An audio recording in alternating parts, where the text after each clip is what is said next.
Bienvenidos el día de hoy a Comunidad Hablemos. El tema de hoy es: si Dios existe, ¿por qué hay tanto sufrimiento? Hola Moni, es una excelente pregunta. Yo creo que todos en algún momento hemos hecho. Pues hay varias formas de abordarla, y una de ellas sería como en nuestro mundo, es un hecho innegable que existe el sufrimiento, que existe el mal, pero también existen cosas buenas, también existe la alegría, también existe los placeres, como por ejemplo compartir con amigos, reírte con ellos, abrazar a tu familia, disfrutar de tu mascota, disfrutar de un paisaje, de la naturaleza, de viajar. Entonces, si uno piensa que la maldad o el sufrimiento es una razón para no creer en Dios, ¿por qué no pensar que el bien que vemos en nuestro mundo es una razón mayor para creer en Dios? Si lo piensas, no todos los días nos despiden del trabajo, no todos los días te botan de una relación, no todos los días te enfermas, pero todos los días encuentras razones para estar agradecido o agradecida. Otra forma en que uno podría abordar esa pregunta es, bueno, Dios nos ha dicho cómo vivir. Dios busca nuestro bien, y nos ha instruido de cómo poder sacarle provecho a la vida, pero la gente se ha alejado de Dios, la gente le ha dado la espalda a Dios. Lo hemos sacado de las escuelas, lo hemos sacado de nuestras vidas familiares, lo hemos sacado de nuestra cotidianidad, lo hemos sacado de nuestros trabajos, de nuestras relaciones.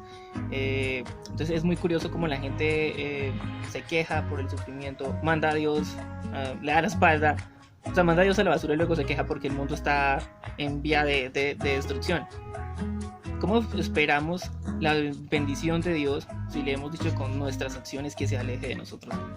Quizás Dios esté más asombrado que nosotros mismos de cómo está la situación, como lo dice Ana Graham en una entrevista que le hicieron en un programa televisivo. Entonces, ¿crees que el sufrimiento es un castigo? Digamos que es como una doble referencia. Por un lado puede ser un castigo, pero por el otro lado es una consecuencia directa de la desobediencia.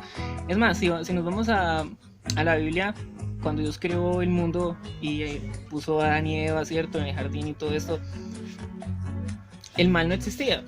No había sufrimiento, no vivíamos en un mundo donde hubieran enfermedades ni nada de estas cosas. El mundo que vemos hoy es consecuencia de la desobediencia o la rebelión inicial que tuvo el ser humano. Es que es muy curioso pensarlo así. Míralo de esta manera. La gente se queja porque hay sufrimiento en el mundo y porque hay maldad, y dicen, bueno, ¿cómo es posible que Dios permita esto? Y si Dios castiga al malhechor por hacer la maldad, entonces las personas ya van a decir, uy, qué Dios tan malo, ¿cómo es que hace esto, lo otro? ¿Sí ves? ¿Sí me explico? Entonces, claro, un Dios justo y un Dios santo tiene que castigar el pecado. Pero esta no fue la idea original de Dios. O sea, esta es la consecuencia de que el hombre haya desobedecido a Dios. No vivimos en el mundo que Dios creó, vivimos en el mundo que el hombre decidió tener cuando se alejó de Dios. Pues sí, por lo mismo yo creo que el sufrimiento sí siempre ha sido necesario. Como acercarnos un poco más a los sucesos, a la vida y también un poco más a Dios. Me gustó un versículo que leí en un libro, que es: con todo, el hombre nace para sufrir, tan cierto como las chispas vuelan. Job 5:7.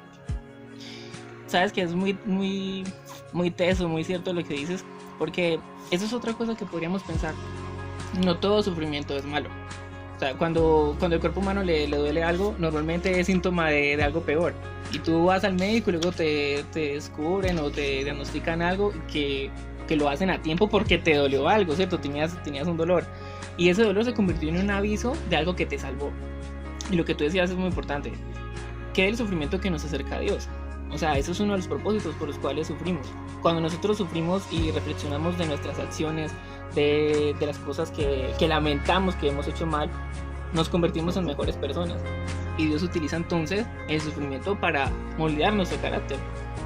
Johnny, y con respecto al sufrimiento, ¿qué podemos decirle a las personas que tienen un dolor repentino, fuerte, gigante, como el de una guerra o un suceso traumático?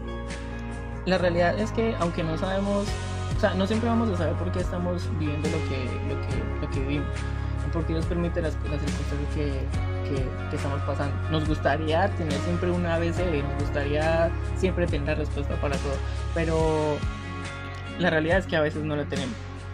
Pero cuando pasamos por momentos de sufrimiento, de simplemente circunstancias que no entendemos y que se nos salen de las manos, podemos recordar dos ejemplos. Tú mencionabas ahorita un versículo, ¿cierto? El de la historia de Job. Job, por ejemplo, se preguntaba todo el tiempo por qué estaba sufriendo. Y de hecho, el drama de todo el libro era por qué sufre el justo, o por qué sufre una persona que hace el bien o algo así. Ese es realmente el tema del libro. Y a pesar de que Job no tenía la respuesta, uno ve que al final Dios no solo lo bendijo, le restituyó lo que había perdido, sino que además de eso, él conoció más a Dios en toda esa experiencia. Entonces, diría que aunque si estás pasando por un momento de dificultad y de sufrimiento y no entiendes el porqué, piensa en que Dios algo está obrando, aunque tú no lo entiendas, Él sí lo entiende, y Él en su mente, Él sí tiene las cosas claras. Y igual que Job, deja que Dios sea suficiente para ti en medio de las circunstancias. Tal vez lo único que necesites entender es que Dios es la única fortaleza y el único motivo que tú en ese momento necesitas. Es muy fácil pensar que Dios es todo y que Dios es el bien mayor cuando estás rodeado de bendiciones, pero la realidad es que no vas a aprender eso hasta cuando te faltan las demás cosas. Y al final, igual que en la vida de Job, Dios mostró su compasión, su benevolencia. Así que eso también sirva para pensar en que la circunstancia que estás pasando no te vas a quedar ahí. O sea, Dios te va a sacar. De que todo es momentáneo. Que todo es momentáneo, exactamente. Pero lo que aprendes en el sufrimiento, eso es algo que te va a acompañar por el resto de tu vida. Entonces, aprovecha las lecciones que Dios te quiere dar. Una vez escuché una frase que dice: no dudes en la oscuridad lo que Dios te dijo en luz. Pero Él sigue siendo fiel, Él sigue siendo el mismo. Y otro ejemplo que podríamos recordar es el de José.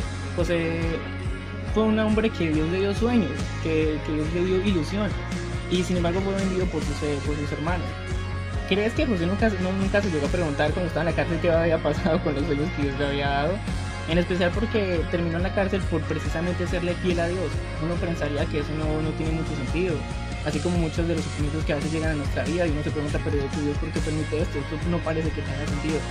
Y sin embargo, Dios lo sacó de ahí, lo usó para salvar a Egipto y los lugares vecinos que habían allí debido a la hambruna que sufrieron. Entonces, en el caso de José, él sí supo porque Dios permitió su sufrimiento. Y en medio de todo eso, por lo menos uno no lee, ¿cierto?, que José estuviera quejándose, refunfuñando con Dios o peleando con Dios o dudando. Seguramente tuvo algunos sentimientos muy similares porque era un humano, ¿cierto? Pero uno nota que él siempre se apoyó en Dios. Él no perdió la fe en Dios. Y Dios, ¿qué hace cuando una persona hace esto? Respalda su fe. Y al final puedo ver que todo eso tenía un propósito, y era ser de bendición a otros. Y eso es otra cosa. Dios también permite que nosotros pasemos por circunstancias difíciles porque nos quiere usar para hacer de bendición a otros también. Muchas gracias, Johnny, y gracias a ustedes, todos los que están escuchando. Esto fue Comunidad Hablemos. Los esperamos para una próxima ocasión. Hasta pronto. Adiós.